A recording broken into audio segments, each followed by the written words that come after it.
Hello বন্ধুরা, আমার 128 নম্বর mini ব্লগে তোমাদের সবাইকে জানাই অনেক অনেক স্বাগত।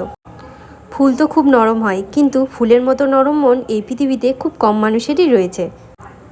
মানুষের কথা আমি বলতে পারছি না, তবে পশুদের কিন্তু ফুলের মতনই মনটা নরম।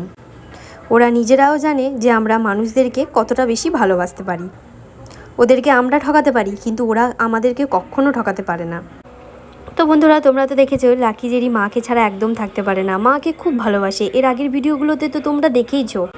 লাকি তো একটু বড় হয়েছে, লাকি অনেকটাই বোঝে, কিন্তু জেরি একদম বুঝতে চায় না। ও জানে ও মায়ের পেট থেকেই বেরিয়েছে। আর আমরা যখন খেতে বসি তখন এরকম করে তাকিয়ে বসে থাকে, কিন্তু ওকে তো এসব খাবার দেওয়া যায় না। ওরা সমস্ত কিছু বয়েল খাবার খায়। লাকি আর জেরি ওদেরকে নিয়েই কিন্তু আমাদের অর্ধেক সময় কেটে যায়।